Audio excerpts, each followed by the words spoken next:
So no joke for the start of this review. I'm just going to start by using a line from a very famous Starfleet captain. I don't want the game to end.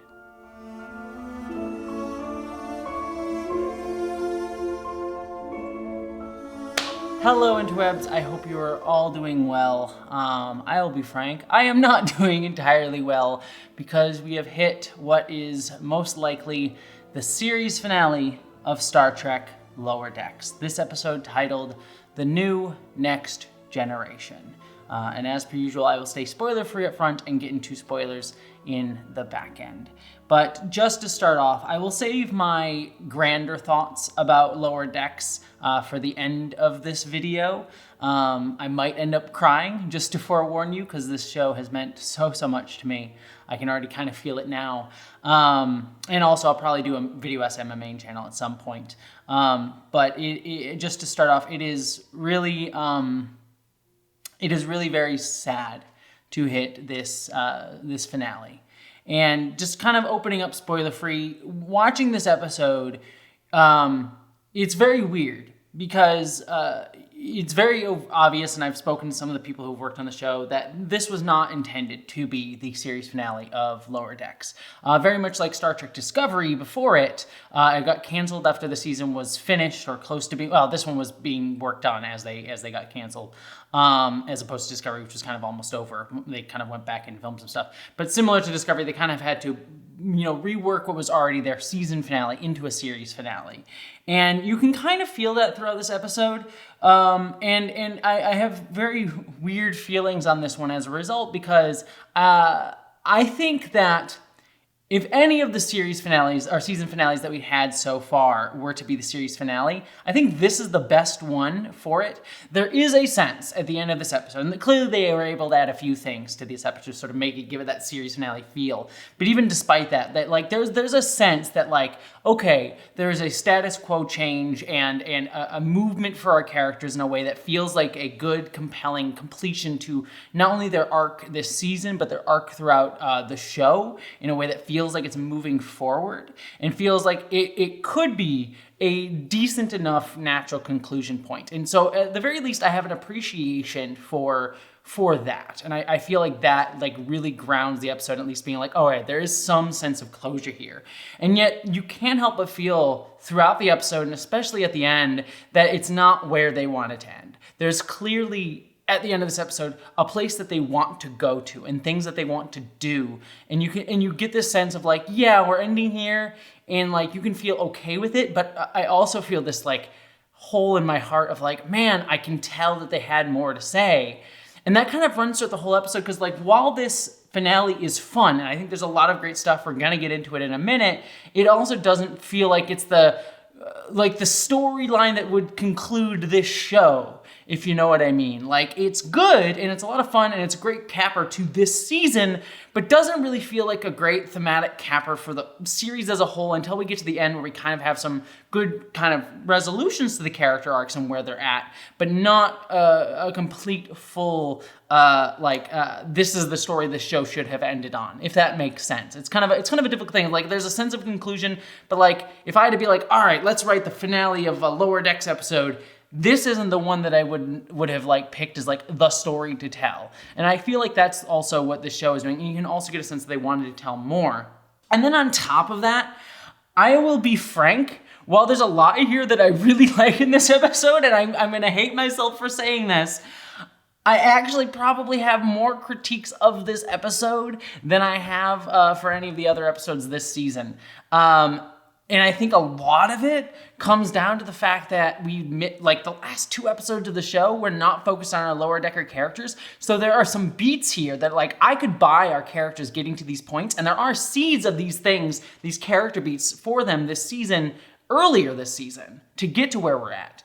But it does feel a little bit like heightening it and forcing it just a little bit because it's the finale time, and not naturally getting there. And I think it's because we lost 2 episodes this season doing other things in ways that I liked, especially last week's episode. I adore last week's episode, one of my favorite episodes of Lower Decks, hands down, period. But I think it's a detriment to the character arcs and coming back to them here in the finale. And had this just been a regular old season finale, I would have been a lot more, and I am forgiving of it, frankly, to be fair. But I feel like it comes to the fore a little bit more for me in the sense that I'm like, okay, this is it though. This is where we end with these characters.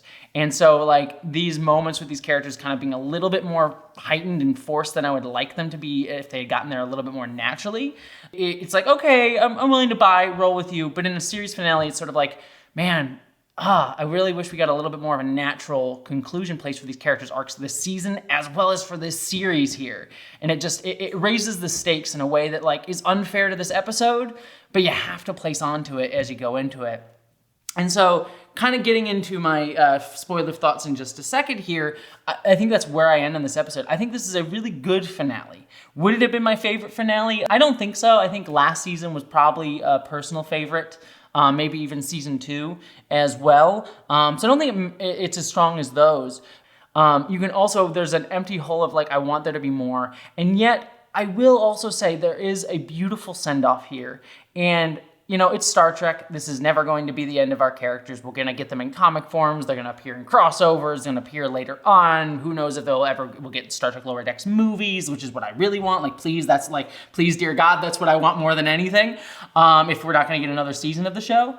So we are going to get more of them in some shape or form. That's just the franchise and Star Trek in general. So this isn't the end with these characters. However, if this was the end, I would at least feel like this is a good conclusion, you know? So like, it's not the perfect ending. It's not the ending I would want, but it is an okay ending, but it leaves me wanting so much more. And I really hope we get more. And it's unfortunate that like, this is where it has to end. So I just have, as you can tell, such conflicted feelings on it. Let's get into spoilers because I'm going to talk about it all the way through, including all the things I love, because there's a lot that I love here. Don't want to make it all seem negative. And then I'll kind of wrap out this video on some brief thoughts about Lower Decks, the series, even though I will probably save that for a much longer video as I have a main channel sometime next year once I move into my new apartment, or new place, because I am moving at the end of this month. So it's been kind of hectic, so you'll have to hold with me. But let us get into spoilers as I grab my pad.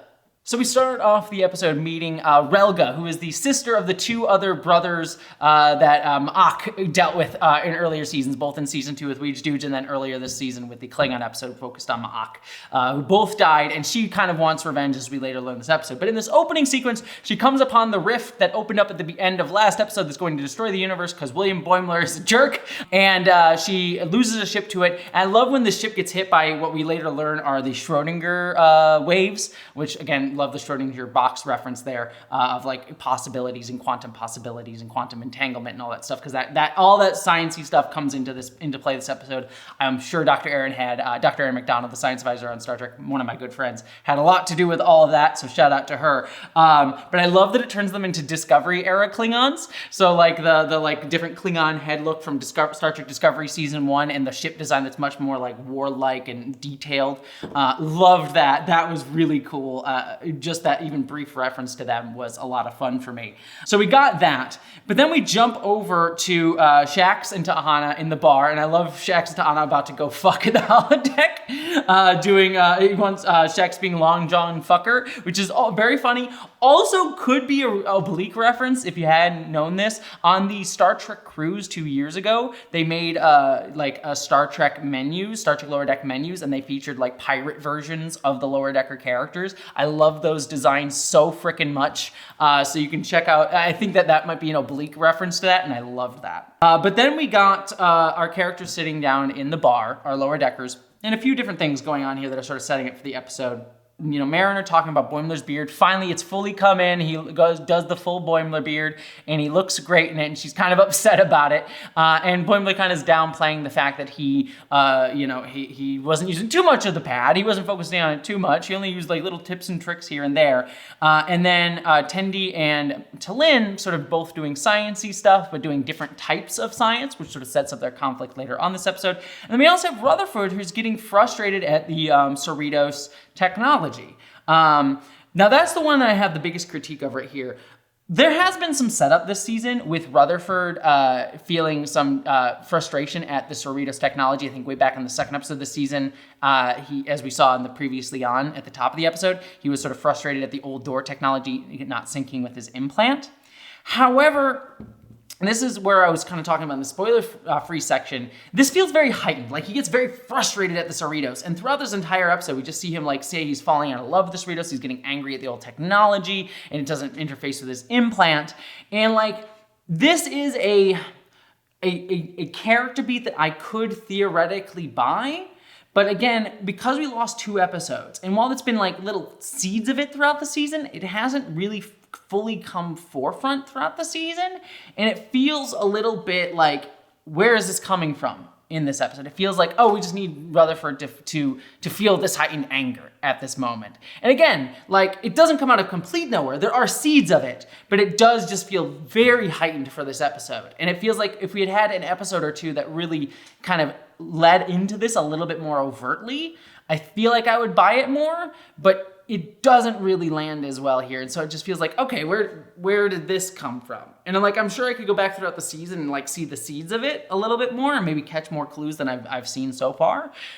But I think it needed a moment to come to the fore a little bit more before it came here. So that kind of didn't work for me. What worked for me better, though, was when Mariner sitting down and seemed very mellow, and T'Lyn pointing out, like, you seemed much more chaotic when you joined. And that kind of goes into the, like, finale feel of this season and also the series of, like, yeah, Mariner has become much more part of, like, the crew and much more able to, like, integrate and not necessarily being that chaotic, rebellious force that she used to be, for the better. It's like mellowed her out and helped her deal with her trauma. I always love a chaos gremlin of a person, but like, it was not healthy for Mariner. And where she's at now is a much healthier place. And I really appreciate that, like, growing leadership that she's showing, even though she wants to hold on to her edge. So I love that call out at the top of the episode. And I think that she has the strongest arc this entire season, because Boimler finally gets his call from William Boimler, like we saw at the end of last episode, and they take it to Captain Freeman, and she listens to them instantly. And again, it goes to that sense of, like, these characters have evolved. Like, Boimler and Mariner would not have been the most trusted crew members of Freeman in season 1,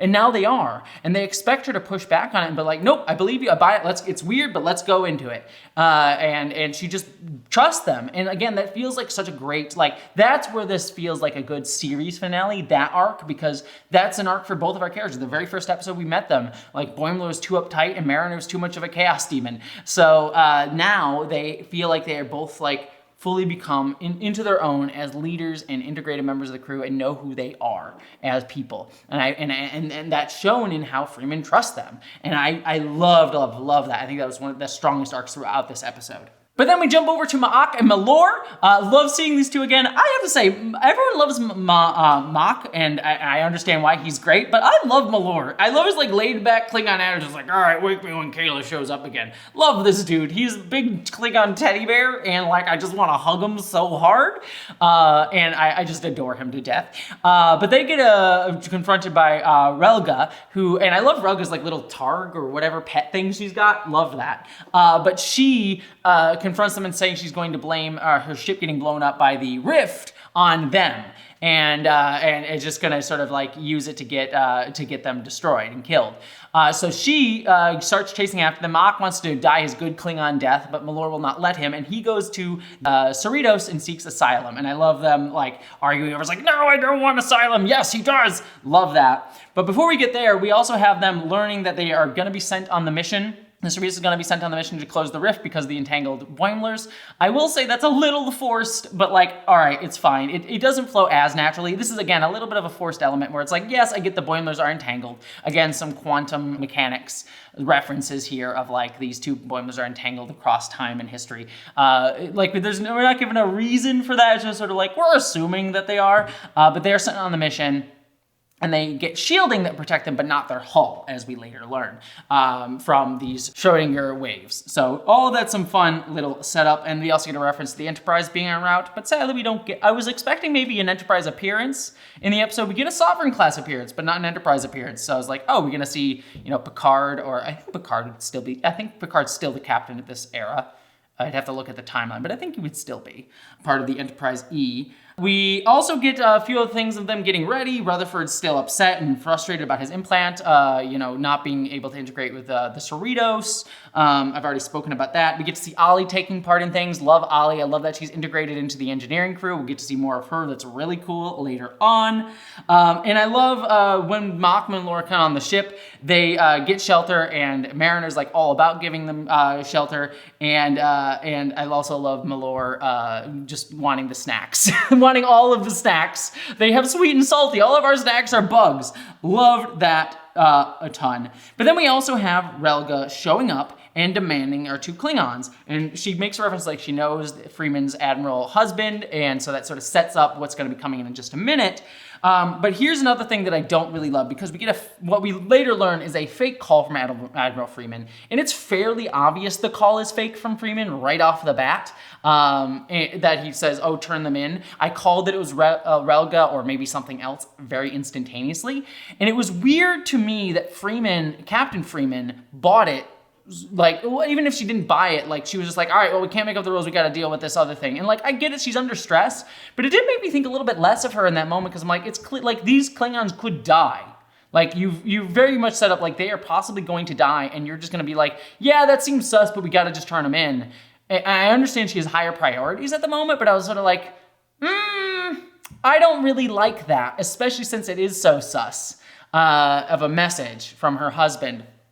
So that kind of frustrated me. The other element of it too that I'm a little bit more forgiving on, but Relga comes back on, is very angry still, and Freeman says, I'm gonna give you the two Klingons, but because Malore is being hidden, as we find out, Relga gets angry and starts attacking him. I was sort of like, well, if Relga knew that she had faked the call and was willing to do that dishonorable act, why would she just instantly start attacking them? Like, I know she's impatient, I know she's an angry person, but if she's calculated enough to like make a fake call, she's not willing to wait like an extra 5 minutes for Malore to be turned up. Like, it seems like her impatience is what gets her ultimately killed at the end of the day. Which, again, fits her character. I'm a little bit more forgiving on it because it kind of fits who she is. She's a hothead asshole who just wants to blow things up and is just ready to cause conflict. So it fits a little bit more, but it's sort of like it runs against the grain of like she's calculated enough to make this choice, but not calculated enough to like allow for slight swerves in the plan. So I was sort of like, okay, I buy it, but you're rubbing up against the edge of it here.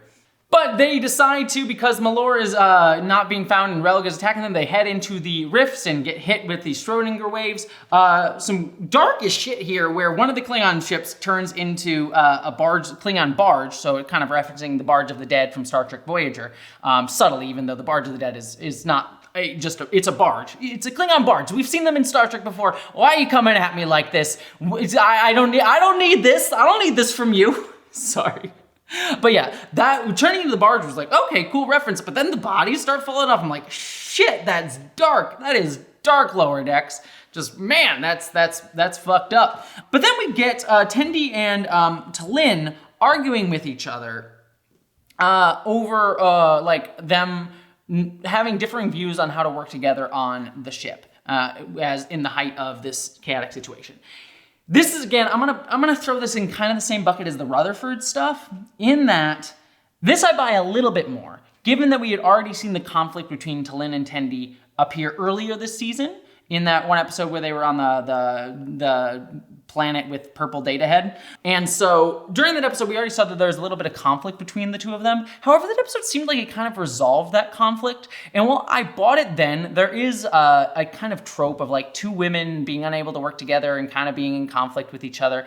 And again, I could buy in this heightened situation that these two would not perfectly mesh up and they would get frustrated, especially like Tendi getting emotionally frustrated at T'Lyn. And even you can sense T'Lyn in her Vulcan way was getting angry at Tendi and them not completely syncing. But again, this is the detriment to not having them for a couple episodes where it's like, I really wish we had seen a scene or sequence or an episode where we got to see them not fully syncing up in their job positions, and have it be less of a, I'm angry at you because we have different ways of viewing this thing or how to handle this thing, and have it just be more oh, I work this way, you work this way. It's not meshing, and we need to figure out how to make that work. And it's just the argumentative, heightened emotional anger of it, while making sense for the finale and the end of the universe stakes that we are in. It makes sense to me. However, there's a part of me that like, I don't know, I just don't love seeing Tendi for a second episode in a row, having this whole like, screw you, T'Lyn, you're doing it differently, and then having to learn how to work with her again, which is a very similar arc to what she had before, in a very heightened emotional way that makes Tendi kind of antagonistic. Whereas part of the reason I love Tendi is she is someone who is always willing to cooperate and learn. Like, yes, I could buy that she would have this conflict. And I even bought it in the earlier episode that it makes sense for her. It's just, this seems like a repetition of it and a heightened sense of it, where I think there's a much more professional way to have shown this same style of conflict that I think would have come more naturally if we had gotten a little bit more time with it. And again, this is a series finale, so it feels a little bit more heightened on top of that in terms of the display of these characters, and also the fact that we have not had them for the past 2 episodes to really give those moments to them. So I wasn't in love with this moment. However, I do like where it ends up. We'll get there. But then we jump over to Cetacean Ops, where Mariner and Ma'ak are looking for Malor, and we run into Matt and Kimlu. Love all of them. I love Boimler like wetting, I think, Matt down, and Kimlu's like, hey, you getting sprayed down? You give me some of that. And then also when Ma'ak gets angered, they're like, yeah, this Klingon's kind of hot. Just love it. I love it. I love our horny whale friends. I keep wanting to say dolphins. I think they're whales. Brad, if you're watching this, I'm sorry if I fucked it up. That's for me and Brad to get. So love the two of them. But then we have a moment here where Boimler looks up on his pad to see if there was any information on it, and Ma'ak getting angry at Mariner, thinking that she's the one hiding Malor because that's what happened in the other universe, because Becky Mariner did that. And it leads to, and again, I feel bad because I'm giving these critiques, but like, it leads to a weird moment where I like it, but also have conflicted feelings on it, because it leads to a moment on the bridge where Ma'ak starts fighting her and says, he's the one, or she's the one who's is hiding Malor, and to stand up for her, Boimler breaks the pad to sort of show solidarity for Mariner. And I love that moment where like Mariner says like, oh, you're better than other bearded Boimler or whatever, and he says, yeah, I know, friendship, and they like high five with a Vulcan salute. Love that, and I love that bond between the two of them. Should not do this for that, but I love the bond between the two of them. That feels very true to them, and I love that appears in the finale of just how much they've grown as friends. That feels actually like a great culminating arc for the two of them. So I think as a series finale moment, love that to death so much. Where my critique comes in is that moment with the pad feels like it's meant to be the conclusion of the season-long storyline of Boimler being like, I don't need the pad anymore, I can break it, I don't need to rely on it to determine who I am. And it feels like less of a good culmination of that storyline, because the arc for Boimler throughout this whole season has been kind of similar to last season, where he's not fully being himself. He's kind of mimicking other people, and he's kind of like mimicking other Boimler and sort of not relying on his own instinct and who he is, and just relying on the pad to decide that. And this choice here, where he breaks the pad to be in solidarity with Mariner, isn't really resolving that arc. Like, it is him choosing, like, I don't need it anymore to be myself, which is good and still shows growth, that he's had that growth, but we never really got to see a full completion of like, oh, I got to be my full self and I didn't need the pad. Like, he just used the pad and became bearded Boimler, and it kind of brought him to where he is now, which is a confident commander type, but less of a good resolution to that arc. And so I would have liked, again, I don't want to like write the episode because like I'm just critiquing what's there, but like something that felt a little bit more like oh, this pad got it wrong, or I disagree with something this Boimler decided, and like I want to make my own choice even though this says it works out that way because I think this is more my instinct, or something along those lines that felt like a better resolution to that than feeling like it was a tangential thing that can resolve the Mariner-Boimler friendship in a good way for a series finale, but less so for the arc that we've been building up the whole season with that pad, if that makes sense. However, I do love that we get to reveal that Ransom was the one that hid Malor to give plausible deniability for Freeman. Love that. Ransom, mwah, my absolute sweetheart. I adore you to death, and it makes me love where he ends up at the end of the episode all the more. So that beat, love that. I also loved Anna calling out the fact that the Klingon ships must be changing, but they just never change their ships at all. So that's why they all look the fucking same. They all look like birds. Loved that. Oh, I also forgot to mention they get to turn into a few different ships. They get to turn into a Freedom class. They get one nacelle. There's a call out where Tendy explains like, oh yeah, you can create a warp bubble with one nacelle. And we don't get the full explanation, but it kind of reminds me of the rocks 2 episodes ago where like we get a pseudo explanation of why there's rocks in the hull, but they like don't do the technobabble. And it's like, oh yeah, there's a reason for it. Don't worry about it. Same thing with one nacelle here. But we also get them turning into a mirror universe ship, and Shaq's getting so excited that they have all the weapons now because it's a mirror universe ship, and then not being able to use them. Love that. It's just great for that. However, we then have them facing off against Relga, who I love that Ollie gets to Dragon Ball Z it, like Kamehameha it on the front of a Klingon ship and blow them up, and they get to turn into proto-Klingons, like in that one episode of Next Generation of Season 7, Genesis, the Gates McFadden directed episode that everyone hates on. I actually kind of like Genesis. It's a dumb, fun episode. Barclay turns into a spider. What more do you want from your Star Trek? You know, I am here for Worf turning into a proto-Klingon and spider people and people turning into salamanders. Like, come on, this is Star Trek. We're here for it. And then they keep going, and I love that Rutherford like has this moment where he loves the Cerritos, and he sort of says like, oh, it's my implant's fault. And I've already critiqued this a little bit, but like, I love the resolution of like, we love the Cali class. The Cali class is great. Like loving this thing for what it is rather than like what you want it to be. However, the like aspect of it like being tied to his implant felt weird to me. Cause like we'd seen like, again, there's a little bit of setup for it like last episode where like his implant does like a laser eye or whatever, and malfunctions. But like there hasn't, again, maybe I'll go back through the season and see more setup for it. Like I'm sure there's little pieces of it here and there that I haven't noticed as much outside of like episode 2 with the door. But it just feels like in this episode it comes kind of out of nowhere, and again maybe it doesn't, but it feels like it. And as a result, because it doesn't feel as natural, I'm sort of like, where's the implant stuff coming in? But I do like the idea that it resolves like Cali class is great. Like we stand the Cali class. It is our lovely little pancake ship, and it is the best. It is the bestest boy. They then go into the Rift. They get to turn into a bunch of different ships. We get to see, I think there's like an Oberth class. We get obviously the Sovereign class, like the Enterprise E is. There's a couple other ones in there, like a Reliant. I forget what the Reliant class was in Wrath of Khan, but we get like a Reliant class in there. So they go in, but then they can't, they actually start separating into 2 quantum possibilities, 2 versions of the Cerritos, and then they have to be in sync because they're each controlling the other ship, and that's a great resolution for the Tendi and T'Lyn arc, because they have to be completely in sync with each other across ships. And I love that, and I love the anime influence of when they push the button. It like very clearly like an anime style button push.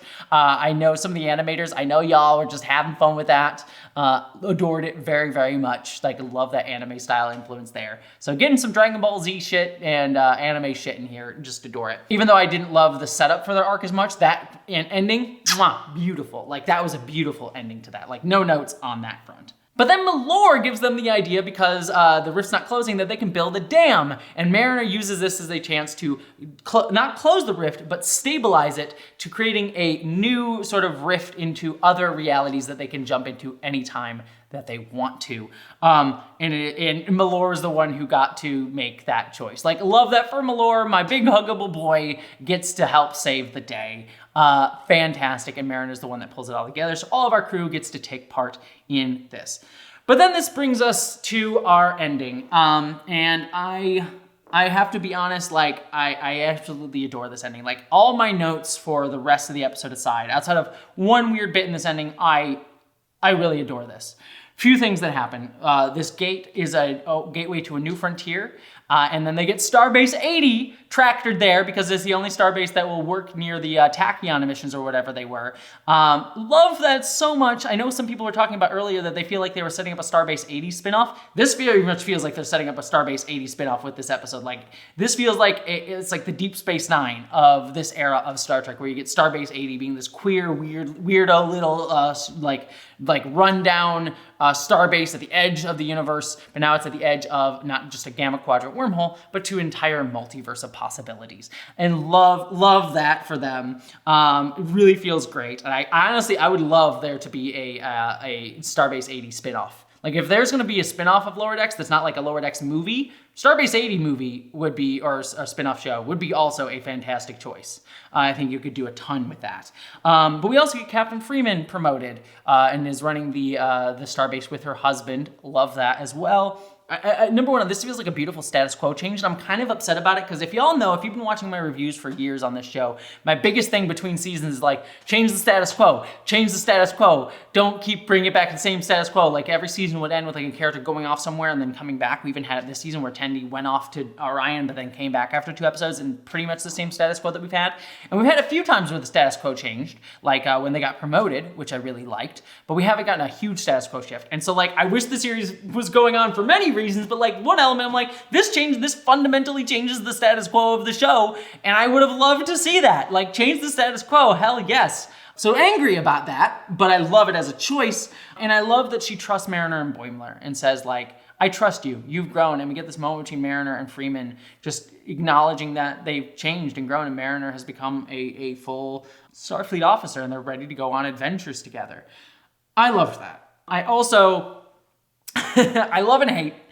Rutherford comes in and he doesn't have his implant anymore at the end. I have a little bit of mixed feelings on it because, like, I always like cybernetically augmented characters, and again, this like frustration of the implant comes out of nowhere. And like, I don't mind an arc where characters like, I got cybernetics, but it didn't work for me, so I'm gonna get them taken off. I think that works. It just kind of feels a little quick here for Rutherford.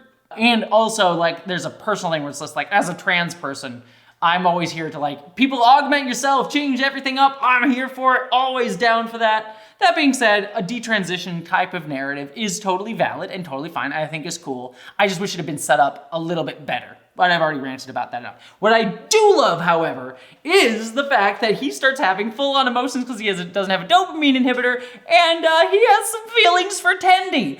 Y'all know that I am a Rutherford Tendi shipper to death. Makes me very happy. There are others of you out there who are like, oh yeah, I think I like them better as besties.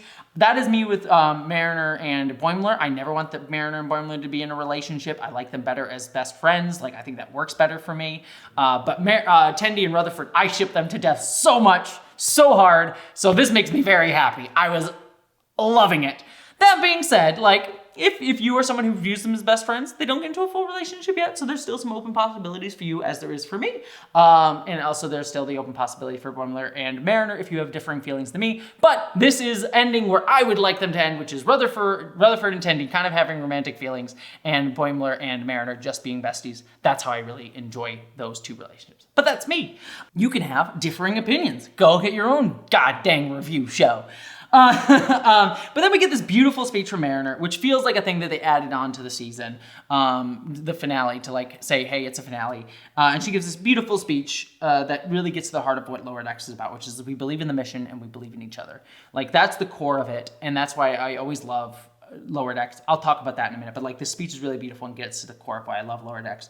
But all the visuals we get like them playing, we get some Lower Deckers playing poker, the Beta and Delta shifts, Goodgie working with the Tucker tubes. Wish we gotten to see more of Goodgie this season. He's popped up here and there in the background, but never gotten front and center, so I wish we gotten more of that.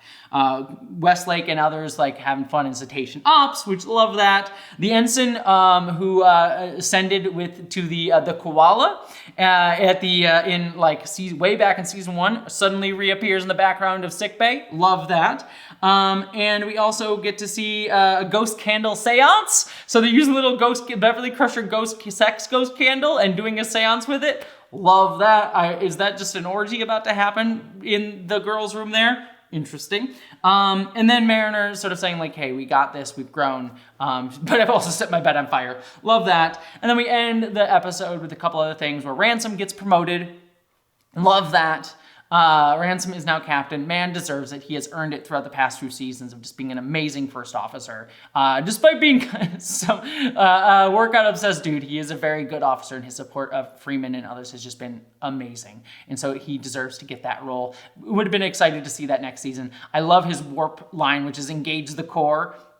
That's very Ransom and absolutely fucking perfect for him. There's a reference of, T'Lyn and Tendi getting to be science officers together. Love that. An acknowledgement of Rutherford. Was it Mickey Mo who told you that? It's like, yes, it was. But like an acknowledgement that Rutherford is known by the captain to be like a great engineer. Mariner and Boimler get to be co-first officers, which I will say is probably a little forced. They are just lieutenant junior grade, as they say. But it does feel like a good culmination to their arcs where like they are leaders now. They do deserve to be co-first officers, and seeing who gets the role eventually down the line. But that feels like a good culmination of those two's arc of like becoming the leaders that they were always meant to be in this season. And like, again, there's an element of it being kind of a little bit forced a little bit quickly because this is a series finale. Like, I wonder if that would be the case if this wasn't the series finale, if they would have made that choice. And I wonder if there's something they added into it to sort of give that completion to them. That is one I'm willing to give a little bit more forgiveness to, because it does feel like a great culmination of their arcs. And, if they had to speed it up a little bit, that feels great. And like I said, we end with them going off and exploring strange new worlds, and then this possibility of like them maybe even going to join Starbase 80 or something at different points to do missions across the multiverse. Like,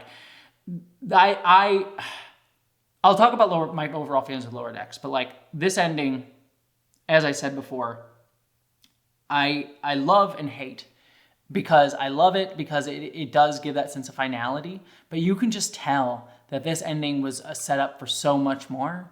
Like the multiverse stuff, Freeman being on Starbase 80 storylines, them getting to like see where Freeman or where Mariner and Boimler would be first officers, like all these characters on a place of growth. And like, yes, there's an element of like, they have culminated their arcs, they have joined the upper decks for the most part, and they have grown as people and become leaders.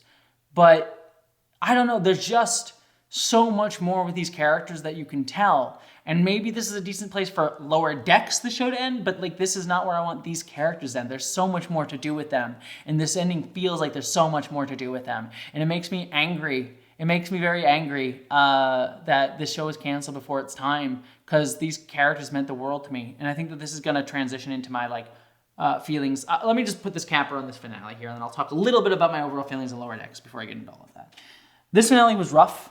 I very much obviously have a lot of critiques, but a lot of it comes out of like things that would be less critiques if this wasn't a series finale. And it's not this episode's fault. And as a series finale, it works. I feel like if I never got to see these characters again, I at least got some resolution. And I feel like it's a good conclusion to a degree.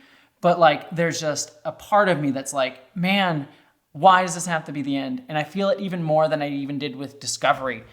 Which also had a very similar thing happen to it. Like, Discovery I think could have also told more, but I'm not aching as I feel like with these characters here, who I think has so much more to say. And maybe that's an unfair comparison, because I would like both shows to have gotten to tell more seasons. They deserve to, but I really feel it here.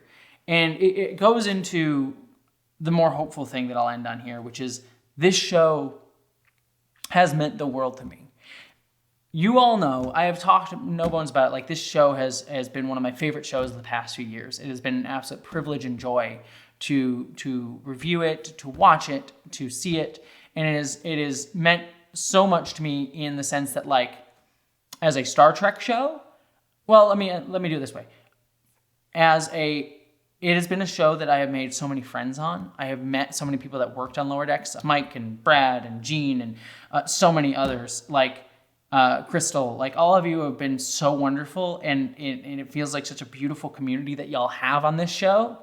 Every time I talk to everybody who works on the show, it is very clear that everyone loves this show and loves this job, which is not something you really get in Hollywood nowadays that often.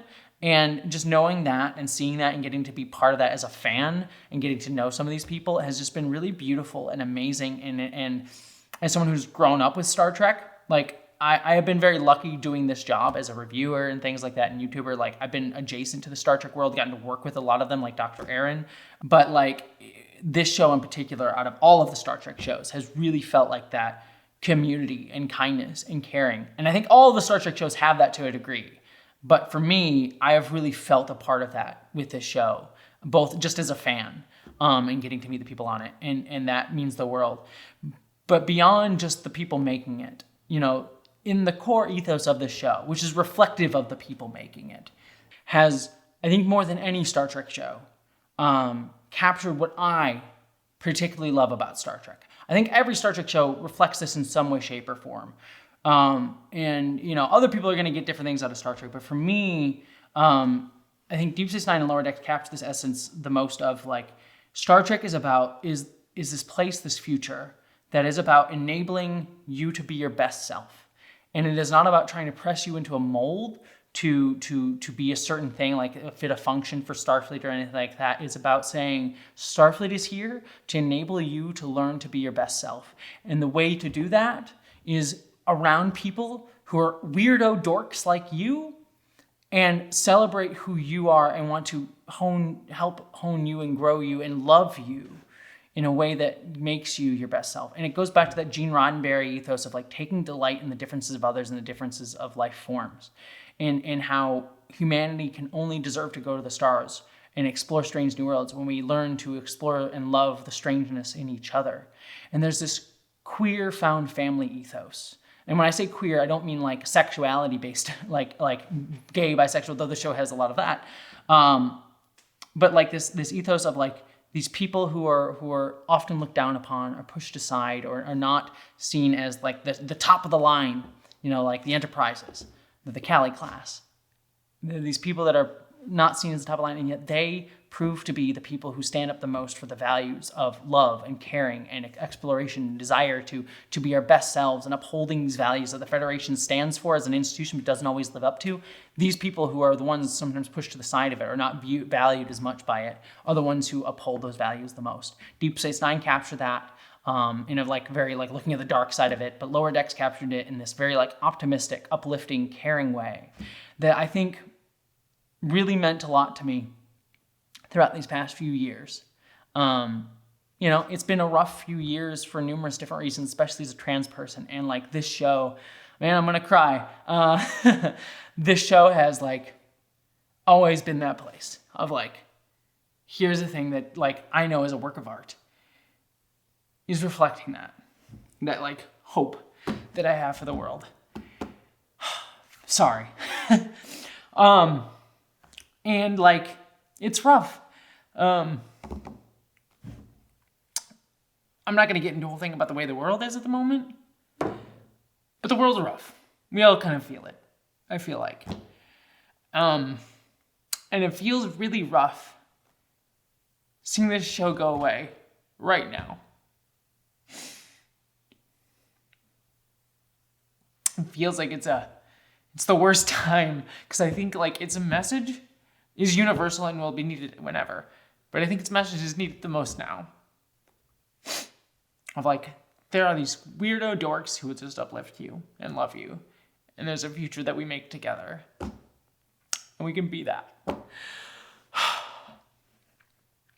And this show has given me that in my real life in small ways. It's given me that in my love of art. It has given me that in my professional work. Both here on YouTube and like as an artist and a creator, making my own identities and things like that. Like this show has been like an integral part of that. Like go watch Identities. There's a bunch of references to Lower Decks in there. You can find them. Let me give you a hint. Anthony and Michelle, the two characters in that film, are very much based on Mariner and Boimler in a lot of ways. And so like this show has just meant the world to me. And so it's rough.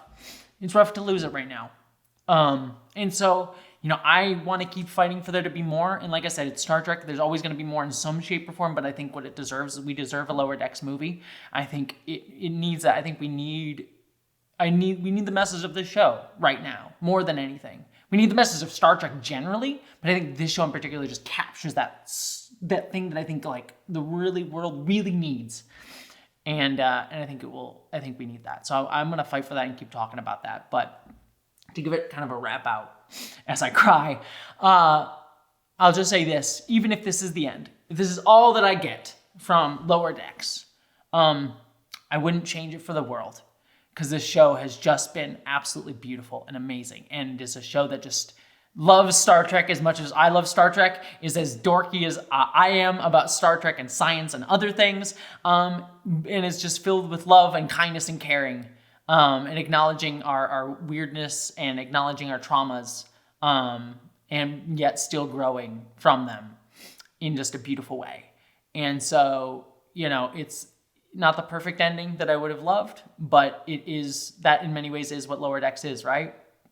Imperfect, but beautiful and amazing. And I am so glad that this show got to exist. It has meant the world to me. I will never forget it. It has changed me. Everyone who has worked on it, if you are watching this, you have changed me. You have meant the world to me, and you have made something really, really beautiful together. And no matter what happens, never forget that. Anyone who's contributed to this show in any way, shape, or form, know you have made something really beautiful. You've changed my life, and I know you're changed many others, and this show is going to be found by many others, even in perpetuity. And it means something. And I think I'll end there. This show is beautiful, imperfect, and yet wholly mine and wholly human in the best way. All right, I'm going to go wipe off my tears and say goodbye to y'all. Hopefully not for the last time on Lower Decks. I hope y'all, my friends, live long and prosper. And I'll see you for the next Star Trek thing, and well as other things on this channel for, I think Section 31 will be up next. So, well.